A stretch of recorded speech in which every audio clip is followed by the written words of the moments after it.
We've all been there. It's 2 a.m., you just finished the last page of your book, closed the cover, and now you're wrecked. Or elated, shocked, frustrated, distraught, or maybe a combination of so many emotions you can't put a name to what you're feeling.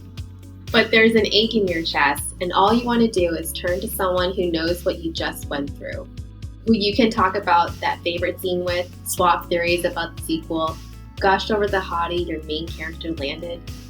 You might try to explain it to your significant other, suggest the book to a colleague, or swap a couple surface-level thoughts with a friend who read it years ago.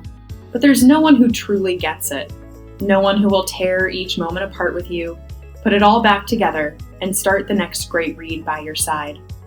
But what if we told you that now there's someone who will? I'm Brooke.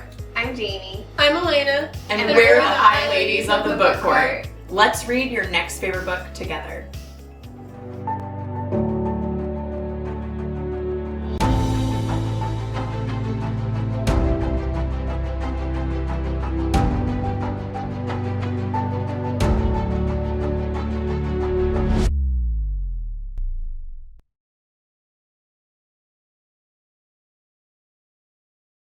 Hey everyone, thanks for joining us today. We're going to be talking about part 1 of House and Sky and Breath, which is Crescent City 2. I've read it before, but I'm rereading it, and then this is Brooke and Jamie's first time through, so we're going to see what their thoughts are. I should have pulled up my questions before I started this, but Unlike all of the other books we've read, I don't have any thoughts on this one. Oh, you for real don't just, we're done with the episode. There are no thoughts. It was there. It was okay. It's super bland. I hate it.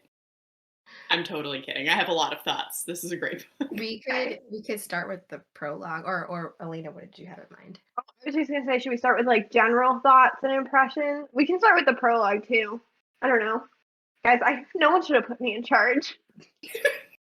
Note to self, we don't put Elena in charge anymore. Yeah, I mean, general thoughts and feelings. This book is amazing. If you read the first book with us, at least, I loved it. I think all of us loved it.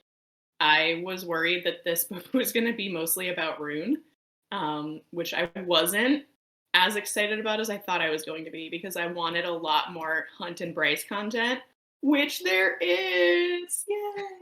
Hey, but the Rune content in this book is kind of the best content. Oh my god, it is definitely some of the best content. And I'm glad that he's in it. And I love that this book gives us a lot more POVs, which is awesome. But it does primarily follow Hunt and Bryce, which I'm happy about, because their relationship did not, and not that it ended at the end of the last book, but there was not a satisfying conclusion in my opinion. So I like what we're doing here.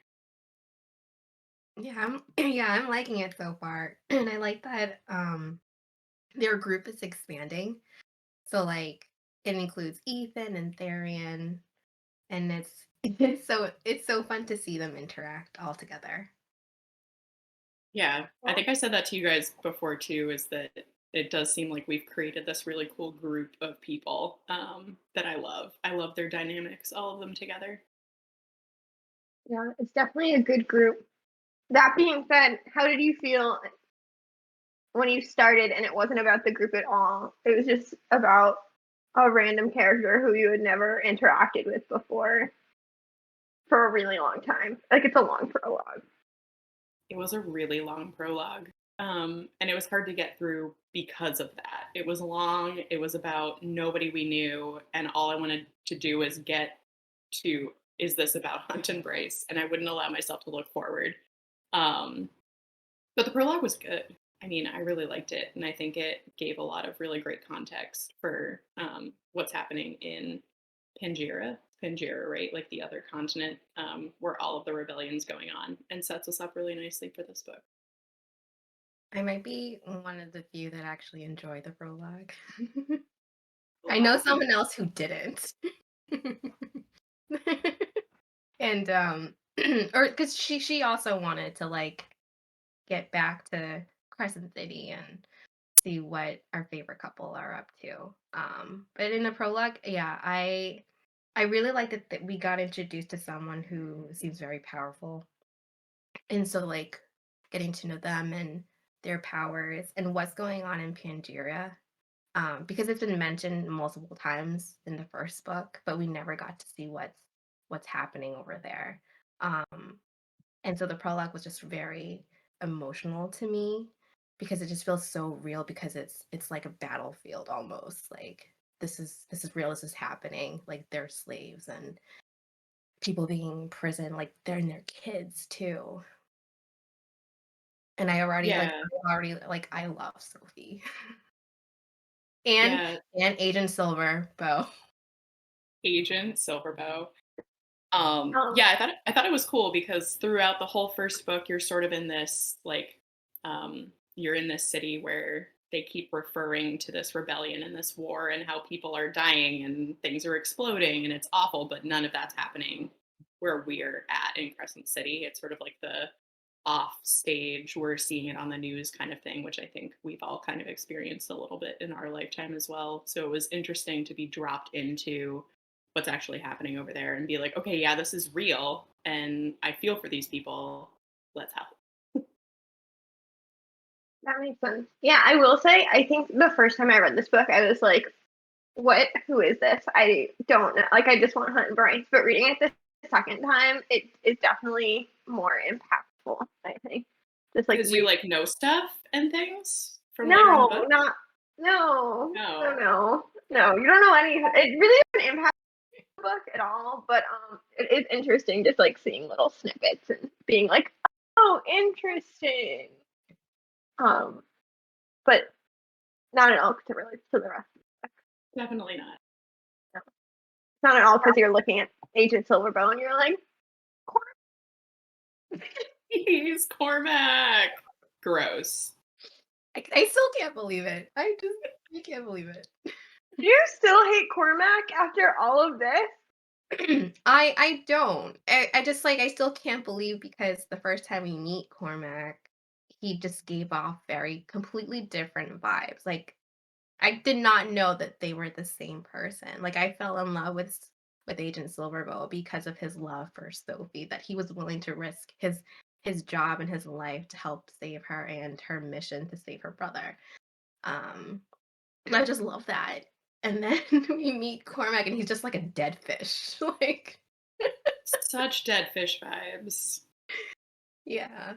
Brooke, did you have any idea that Oh, not at all. Not at all. But I can see how he definitely is Agent Silverbow. And it's funny because when I was reading the prologue, I mean, you're in this like life or death situation where, you know, you're realizing these two people, Sophie and Agent Silverbow, have feelings for each other.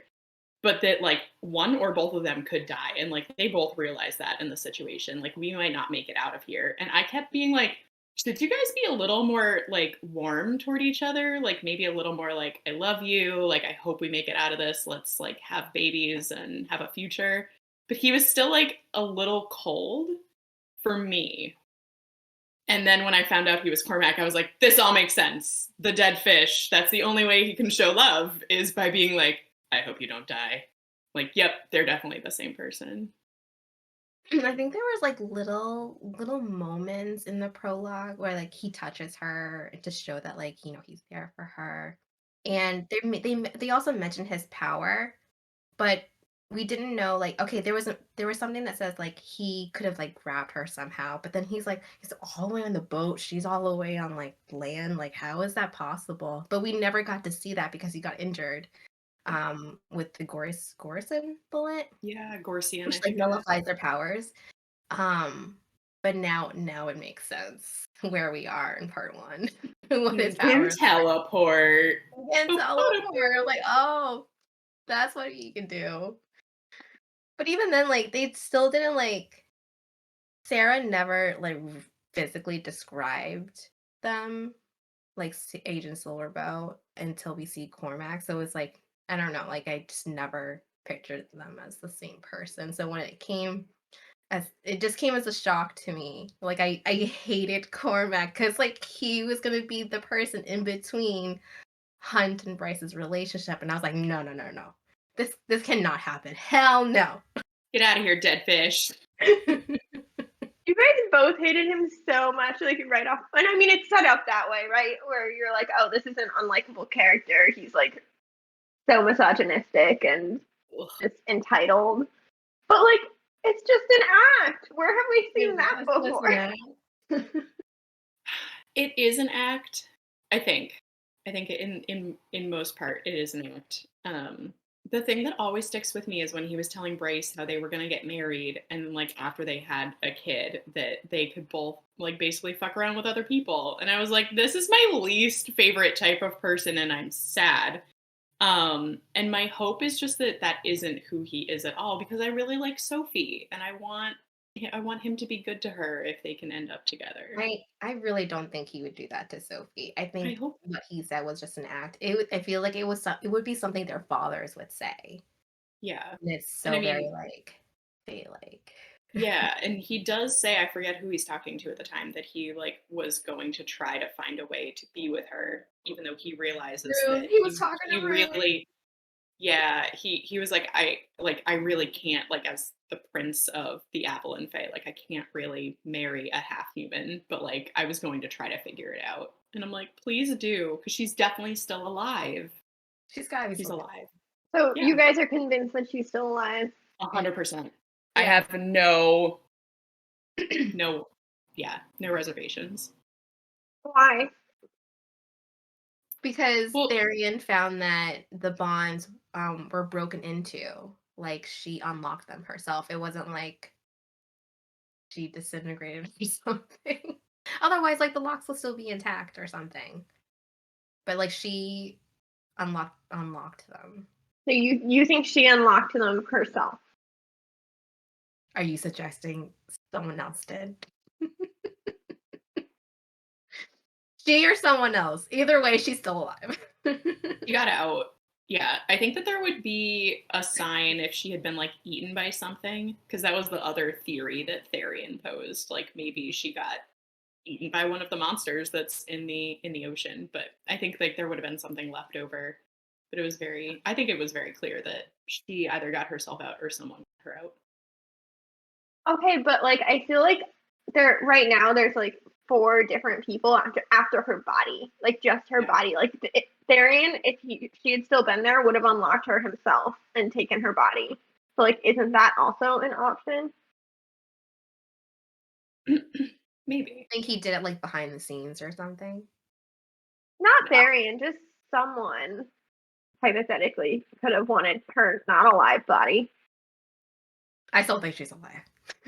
Yeah. Until I see a dead body that doesn't have a super mangled face or something, I'm gonna say I she's mean, I alive. hope we see her again. Like she's a Thunderbird. Like that's so cool. I mean, her brother is too, but like it's Sophie. Yeah, I want to see Emil and Sophie back to back, just like fucking shit up. Yeah, and I feel like their reunion. I want more of their reunion. Like I feel like it wasn't enough. When she saved him from the prison camp. Yeah, because it was just like there's no time. They have to hurry Yeah. to escape. So it wasn't like a meaningful like sibling reunion. Yeah. Yeah. So you guys thought her powers were cool, like being a Thunderbird? Yeah, so it sounds like she can use energy and electricity or whatever, and also Phalite. Am I remembering that right? Yeah, I think so. I don't think it says like entirely what it is, but we see her use it a little bit, and then we see Emil use it when he like takes out those 3 submarines like it's nothing. Like, damn. Yeah. I thought I had like second thoughts about Pippa. Like I thought I would like her, and then it was described that she did these horrible things. I'm like, no, never mind. She's evil. You know what's nice? Yeah. Because I got super Micah vibes from her. Like I didn't like him right from the beginning, and I also didn't like her right from the beginning. And it makes me happy that I can say out loud once again how much I hate Micah, because when we're taping for other books, I can't say how much I hate Micah, but I really hate Micah. Yeah. Yeah, I think that's one of the things this book does well, is like I feel like we're pretty solidly like pro rebellion, like the Asteri seem like the worst. But then I feel like there's also problems with the rebellion. Like it's not like it's black and white. There's so many shades of gray. Yeah, that's the best part, is like we've got Ophian, I think is how it's pronounced. It's like the big rebellion group that Pippa is like a leader or the leader of. But then we've got all these other smaller factions, like Tharian is technically working for the River Queen, who wants to get Sophie's body or like figure out where Emil is, but like he's breaking off. And we've got Hunt from the past, who like did his own failed rebellion, and now he's kind of on board. And it's just like we're getting all the little pieces together. And all the Princes of Hell with And their Princes own of rebellion and whatever they're trying to plan. Whatever they're doing. Whatever they're doing. I feel like it gets confusing because Adian's like, I want to support Bryce and the rebellion against the Asteri. And then you get the Prince of the Pit who's like, I'm going to fuck you up to Bryce.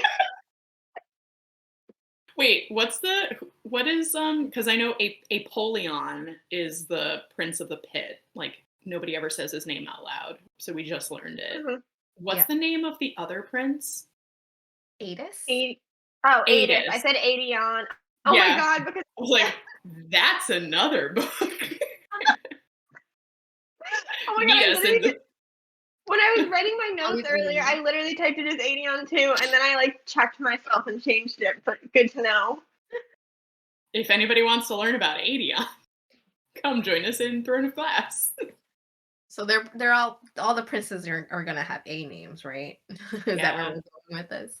I think so. Yeah, Adis, Apollyon. I don't think we know another name of one. I think those are the only two. No, I think those are the only ones. I don't know. I just remember being super confused because like they just seem to have such different agendas and like trying to figure out how they play in. Yeah. It's confusing. Yeah, and I think they do. It'd be really cute if they all turned into cats. Oh my god, how much did you love the scene where Bryce walks in and Ethan's like, look, it's your cat, look at how cute, and Bryce is like, the cat. He's a Prince of Hell. Poor Ethan. Ethan's like, jump back. Like, hey Bryce, when did you get this cat? It's so friendly. Yeah. Yeah, I loved when, like, after the whole scene happened, Ethan was like, can we just talk about how he was on my lap? I was like, I know, bud. I know, that was awful. Also, when he was, like, just out of the loop of things, and he was just, like, sitting there, just being like, what? Danica did what? You killed who? Oh, Ethan. Oh my god, when he found out that Bryce, like, destroyed Micah. Yeah, he found out simultaneously that Bryce murdered Micah and Hunt murdered Sandriel, and he's just like, oh, okay. I feel like that's a good segue into new characters. How do you guys feel about Ethan overall? I mean, he's not really new, but I love, he's new to the squad. Yes, yeah, I love him as part of the squad. Me too. It's sad because he's basically been kicked out of the wolf pack after standing up for Bryce to Sabine. Sabine basically gave him the boot. They beat him up and left him at Bryce's apartment. So now he's just like living with her, and he doesn't know what to do with himself because he's a lone wolf without a pat. And I love him, and I want to hug him.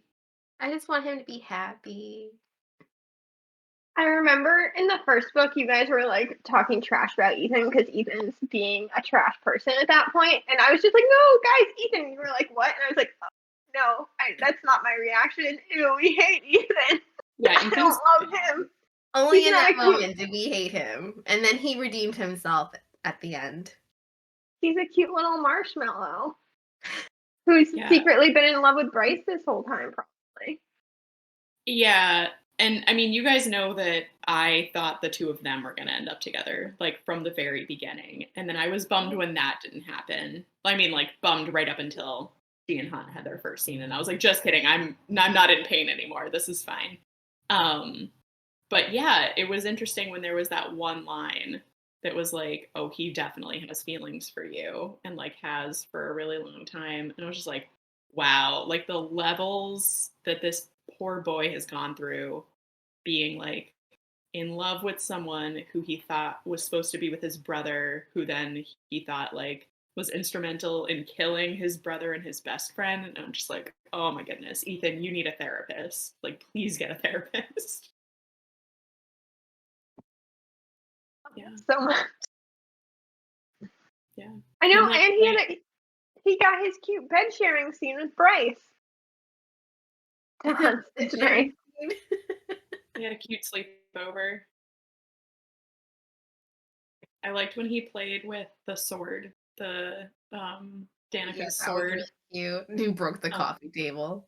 Yeah, but it was really cute. Like I felt like he was kind of gaining more confidence in himself, and it was nice when Bryce like caught him and made him feel all awkward. But then when she was leaving, she was like, "You looked really good, like wielding the sword." It's just like, oh, I want everything for Ethan except for Bryce. He can't have her. Yeah, and then he found all the papers that Danica had stored away. The one thing that bothered me is Danica did everything. Like Danica did too much. Like I feel like the plots of these books are so like driven forward by like here's a giant secret Danica kept from you. And at this point there's like 4. Like, oh, you didn't know she was a bloodhound?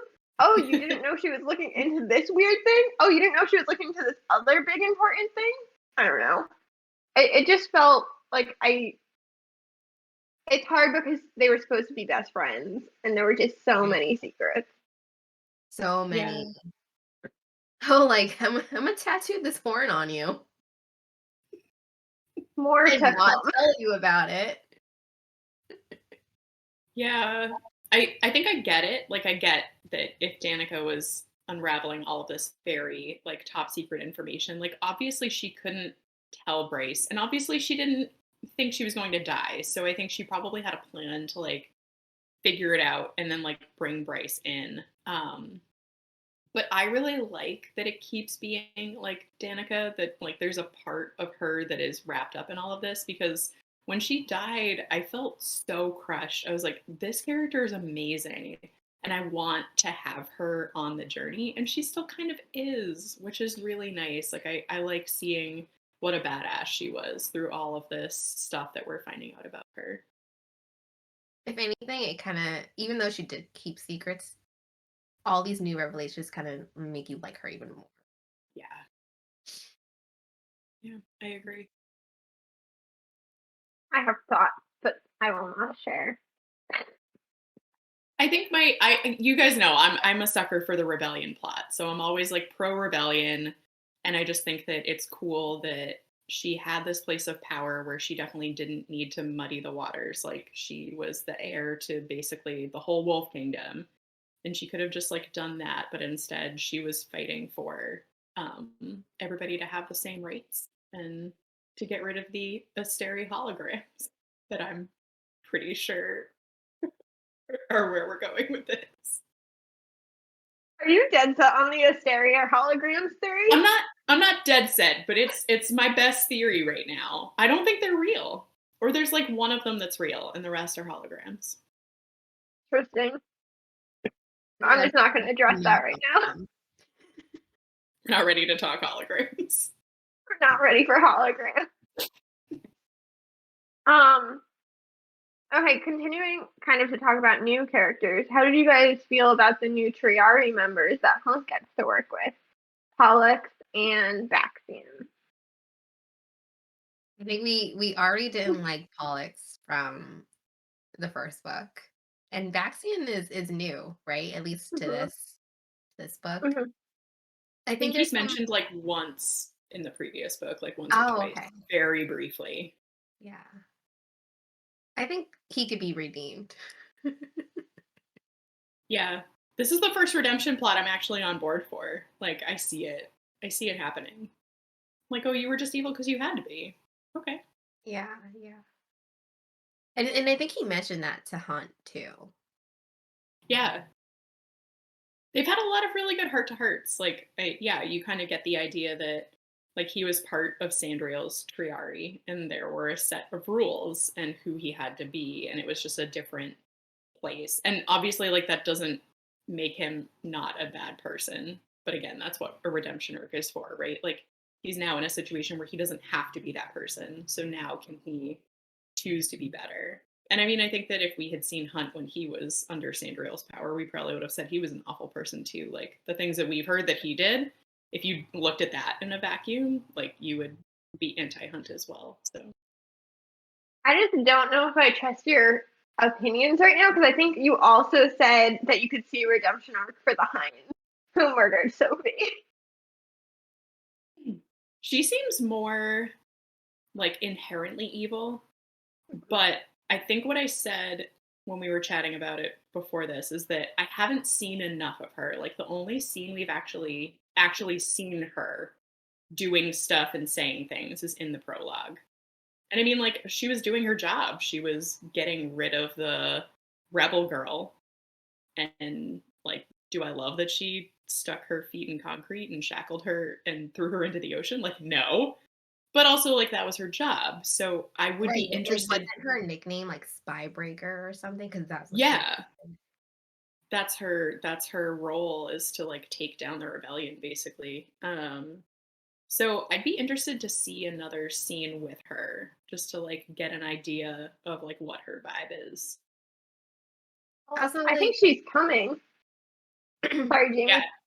I was just gonna say, like, I was definitely surprised when we learned that the Hind and Hypaxia were related. Mhm. So I'm just They're, like, like, okay, half well, siblings. how is the Hind bad, but Hypaxia so good? Is Hypaxia so good? Yes. Oh. Yes, she is.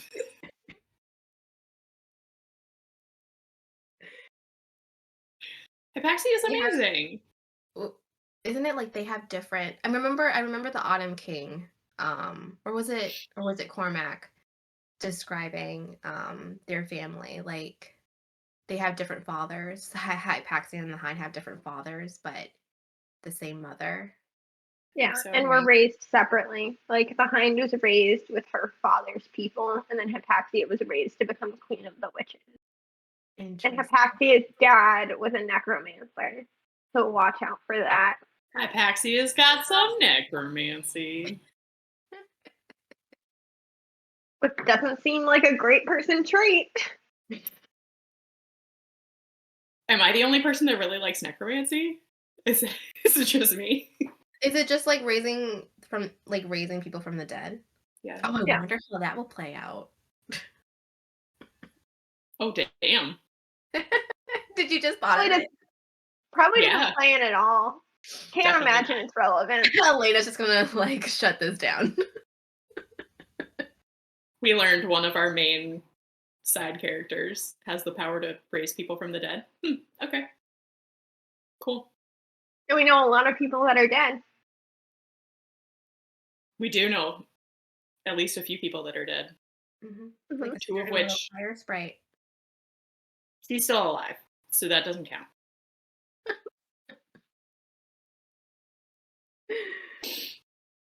She's still alive, guys. Stop laughing at me like it's not true. They literally talk about how dead she was in this book again. No, they didn't. They talked again about how they couldn't find a body. Knocked out by the water. We think. Knocked out or extinguished. I think Elena said snuffed out. Oh.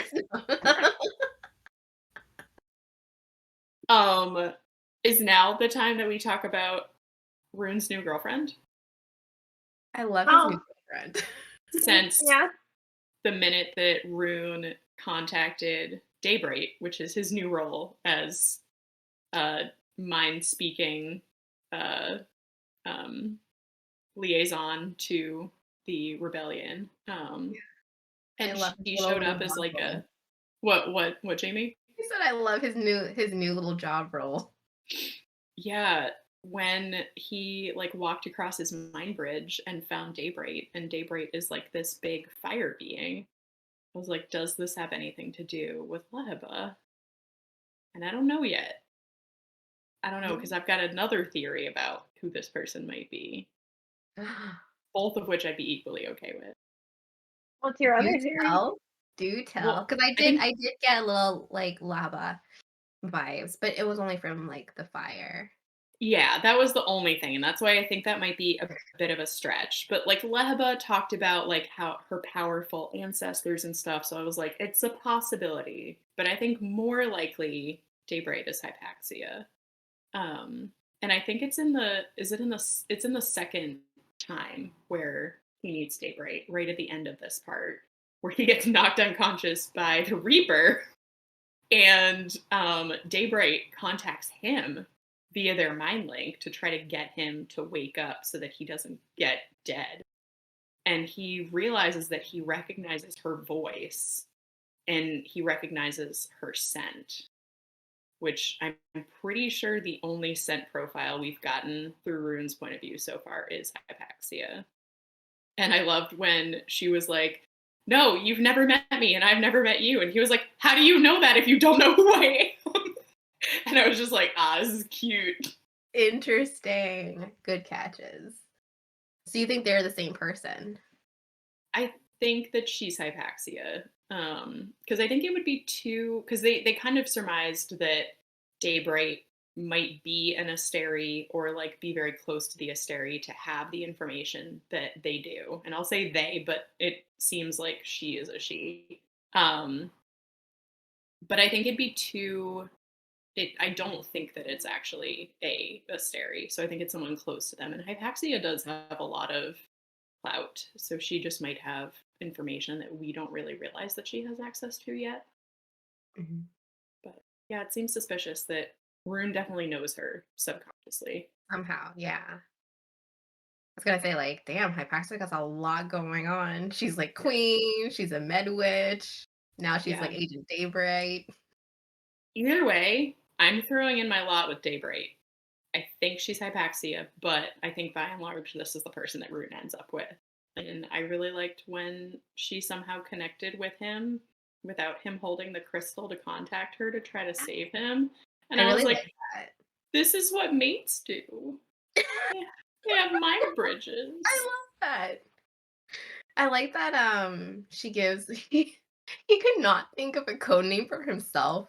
So she had to come up with one for him. I thought that was really cute. That was awesome. Yeah. It was like he was trying to be cool, but then she just like laughed it off and be like, oh, he's cute. Whoever she is, I think I like her already. Yeah. I mean, at the very least, unless like there's some double crossing and betrayal that goes on, like it seems like Daybreak is a very powerful person who is pro rebellion and helping them out. So I'm 100% down for that storyline. And if it's Hypaxia, all the better. I guess we'll see. Moving on. Next week on HOSAB. Hypaxia was the med witch. Is she also Daybreak? Oh my god, Hypaxia is Daybreak. Hypaxia is Daybreak. How many secret personalities can Hypaxia have? I know. I guess we'll find out. Continuing on. And Rose is not gonna ask who she is. You never told me. You never asked.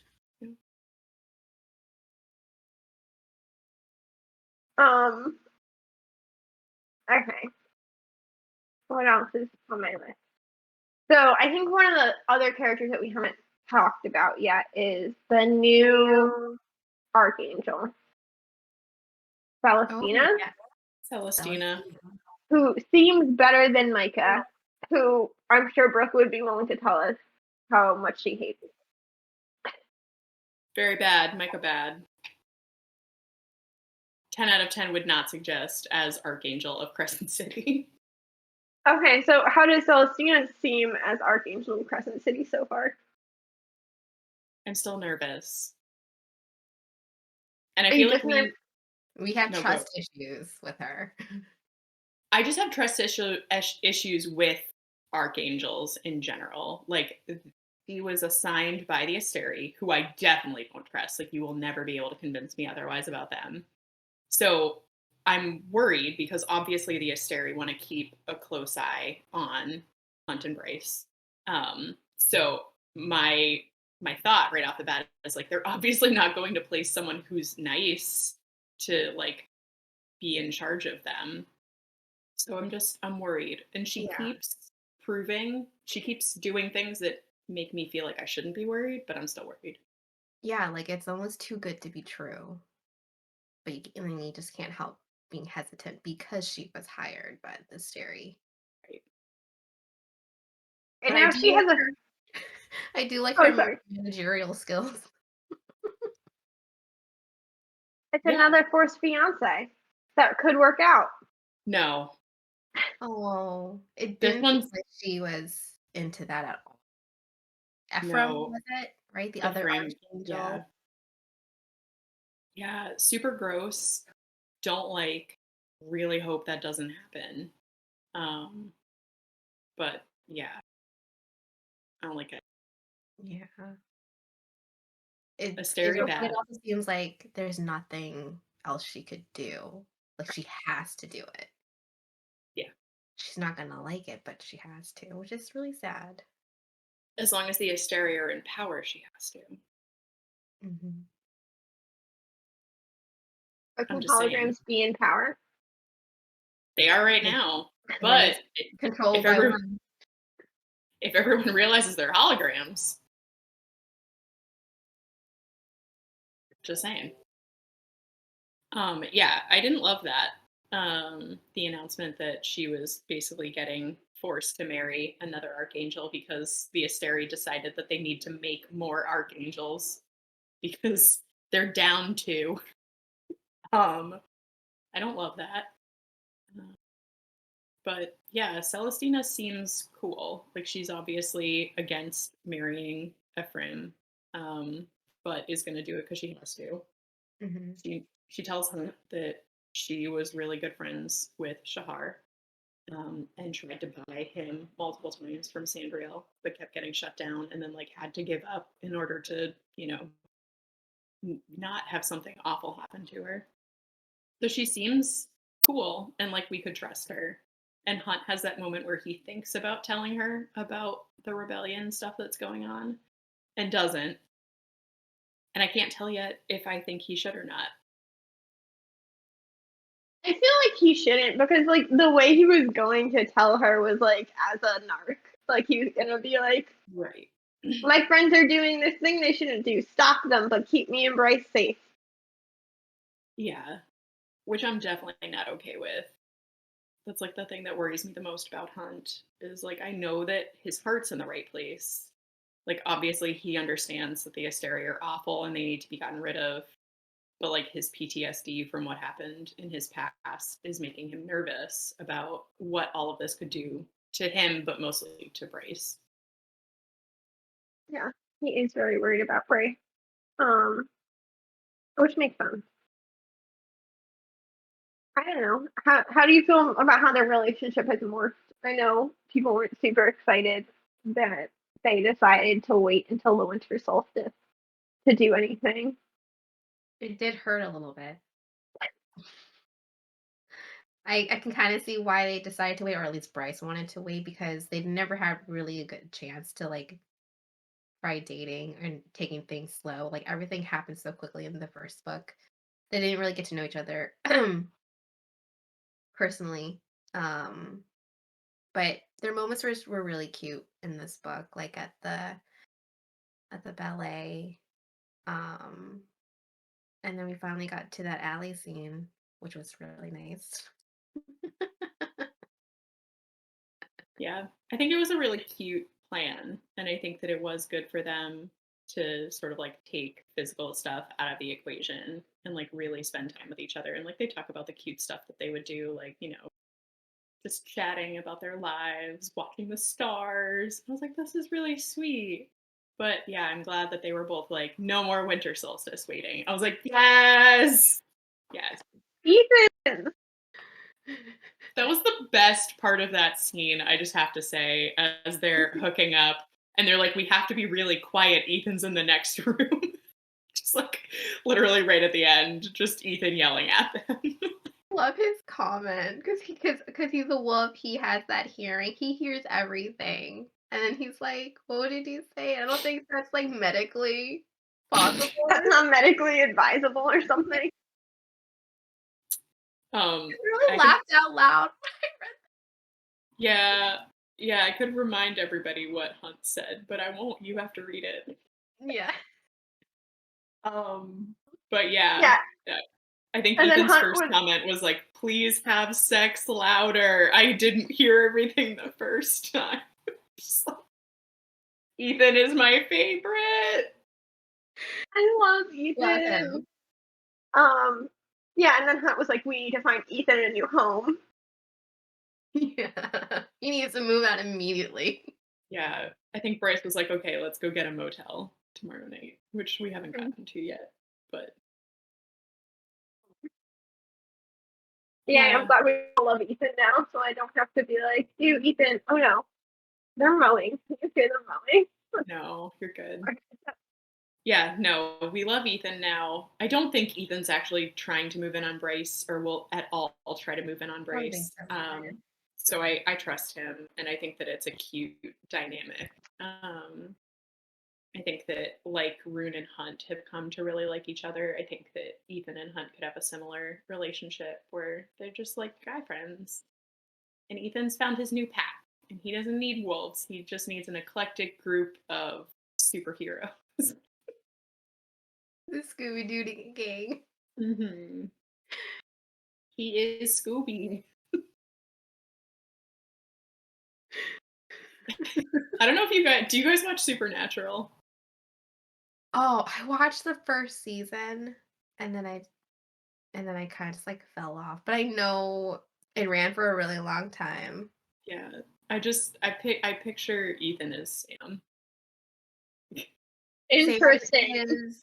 Is Dean? No. Sam is like the tall, like super good looking one. With the long hair, right? I can kind of see that, bro. Okay. Now that you say I it. said Dean because he was Dean on Gilmore Girls. Yes, Yeah. I know. Okay, it is confusing. Sorry. Yeah, that's how I picture Ethan. And that's whose voice I hear when Ethan talks. Oh, that's cute. That is really cute. Okay, so I think my last note was just how did you feel about the scene when Bryce takes the stars, like the scene we end on where Rune is dying and Bryce, like Cormac throws Bryce the star sword and she just murders the Reapers.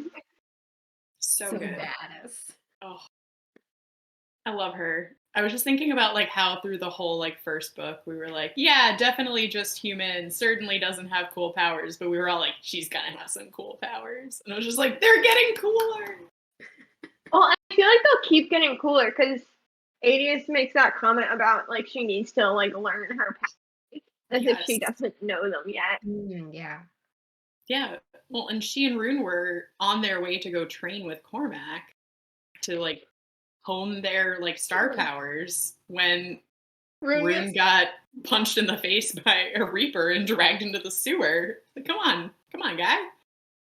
Yeah. No, that was really cool that somehow Bryce's power plus Star Sword equals killing something that was previously believed unkillable, which I'm sure will come in handy. Oh wait, actually there is one more thing that I feel like we should talk about. Wait, where is it? I literally think I have it starred. How do you guys feel about the prophecy that Cormac got? No, it wasn't Cormac. It was. Is it Rune? I think it's just a random. Was it prophecy. the star and dagger prophecy we've talked about before? Yeah. The knife and sword prophecy. Yeah. That when the knife, when the knife and sword are united, so shall our people. Mm-hmm. Can't imagine what knife they're talking about. I still thought it was the knife that Bryce left in the big tank in the what's its face? The antiquities dealership. But it's probably not. No clue. Yeah, I don't think we've seen a knife or a dagger. I don't think so either. I don't know. I just Not thought it that I was. can recall. Yeah, I'm I sure thought it was. we'll see it though. And then Also, sorry. sorry. No, go, Jamie. I said I'm sure we'll see it again, and then it'll make its way to Bryce's hands, and then she'll be even more of a badass. Interesting. I mean, it could also be Danica's sword. There are multiple swords. We need a knife. And I know there are a lot of jokes about Hunt being a knife, so maybe it could be him. Where do you think Emil is? Do we have thoughts?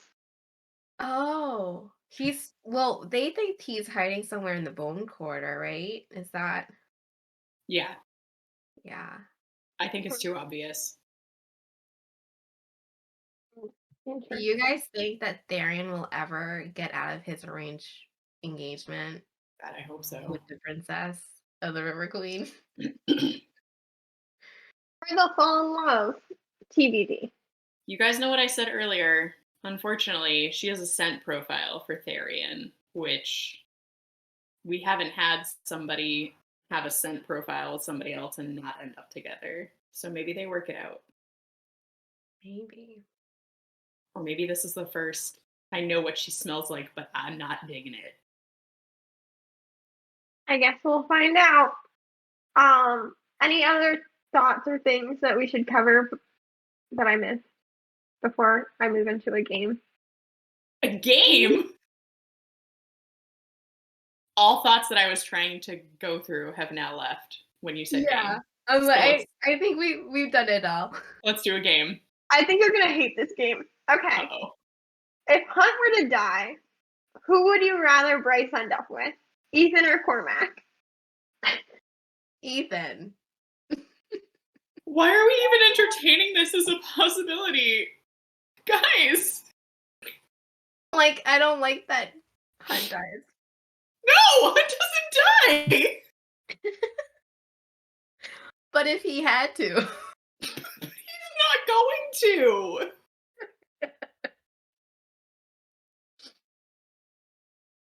No! Brooke refuses to pick. That's not even a question. If Hunt were to die, he's not an option. He loves Sophie and Sophie's still alive.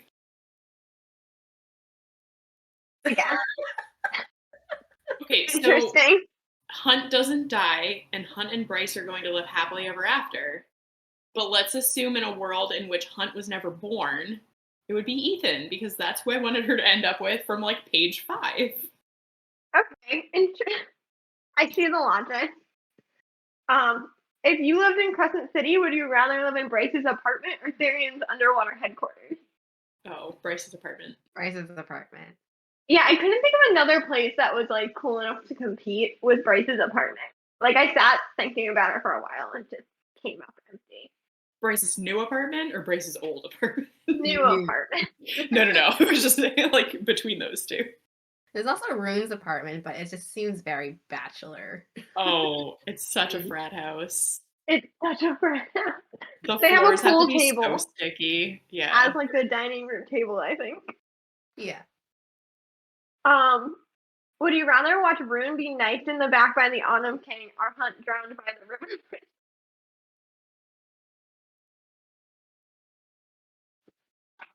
I take back what I said about wanting to play the game.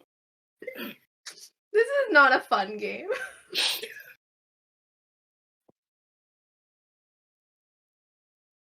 Rune's gonna have to go.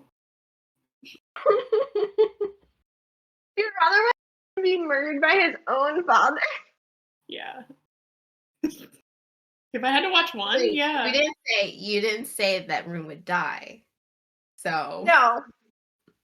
That's true. I mean, I guess I did just say knifed in the back. yeah. Loophole. That's a loophole. Rune doesn't die. I didn't even think of that. I totally just fed him to be killed by the Autumn King. Anything to keep Hunt alive. Interesting. Would you rather have Lahava be alive and the secret controller? Hold on. Jamie, who do you want to die? I think she said Rune. I didn't want anyone to die, but since we're playing word games, I'm gonna go with Rune, who gets knifed in the back and doesn't die. Okay. I didn't make the rules.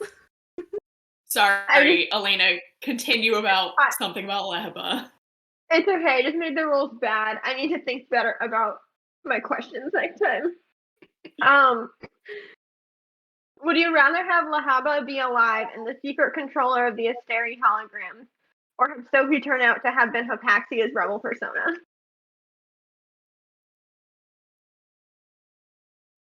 No, wait, what? No. This can't work out because Hypaxia can't be Sophie. Sophie and Agent Daybreak were in conversing together. Yeah, they can't be the same person. They can't be the same person. Nice try, Elena. I'm trying to think of how else we know for sure. Oh, Cormac has that conversation with Rune about hey, so you're kind of engaged to Hypaxia. And he's like, you could do worse. And that means that Cormac knows both Sophie and Hypaxia, so they can't be the same person. Gotcha. So I'm gonna go with Leheba being alive and controlling the Asteri, because at least that means she's alive. And evil. No, she's gonna burn them from within. No, she's been controlling them from behind the scenes. Okay. What was the second option? Sophie is secretly. I got stuck on Sophie was Hypaxia. I'm like, wait, that can't be right. Hypaxia is Sophie. Hypaxia is Sophie? No, there's no way. It can't be. That's like you're saying that Hypaxia or that Cormac isn't engaged to Hypaxia. Hypaxia is Rune. And Sophie is in Pangira this whole time. No, they're two separate people. Come on. They're definitely two separate people. Y'all did out the logic on that one way more than I did, apparently. That's my job. Remember all the things. Those were all the questions I had.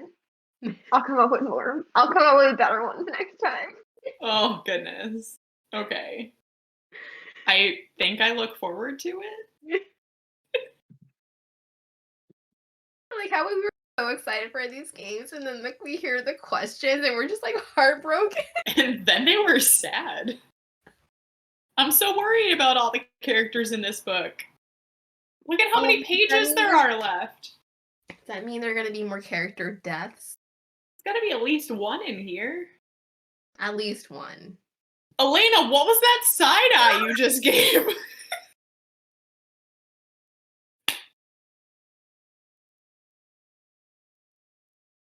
I'm so nervous. No comment. At all. In any capacity. I'm kind of broken. I don't know. Brooke, do you still think there's crossover? Oh, there's definitely crossover. Yeah. I mean, guys, if you're reading along with us right now, you should also be very quickly reading the rest of Sarah J. Maas's novels, because we're going to get there. It's happening. Catch up, all of you. Come find little crossover hints with us. I got a whole crossover note. It's in here. The end of this book's going to be very entertaining when we get to it, and then there's no crossover, and there's just disappointment all around. Nah. It's going to be a lot of me screaming things like, I was right, you were wrong. I was wrong. you all know which character I think is going to end up at the end of this book being like, let's all go through the portal together. But I can't say their name in case people haven't read the other book. But this is your warning, because if they end up at the end of this book, then I feel free to talk about them and their whole history. We should end this episode so that we can figure out what Brooke's saying. Any other last minute thoughts on part 1 of Crescent City 2? I'm liking it so far. Yay! I think the next part we're gonna read is just part 2, and we'll see where that gets us and who's still alive by that point. Yeah. And there was a lot to talk about in this first part, so if there are other things that anybody out there wants to discuss, hit us up on Discord, let us know. We'll chat. Every comment is going to be like, how dare you not talk about the first chapter that Rune's in? I feel like out of any chapter that we should have discussed more, it should have been chapter 3. I'm just going to leave that there. Yeah. Yep. Okay. Bye, everyone.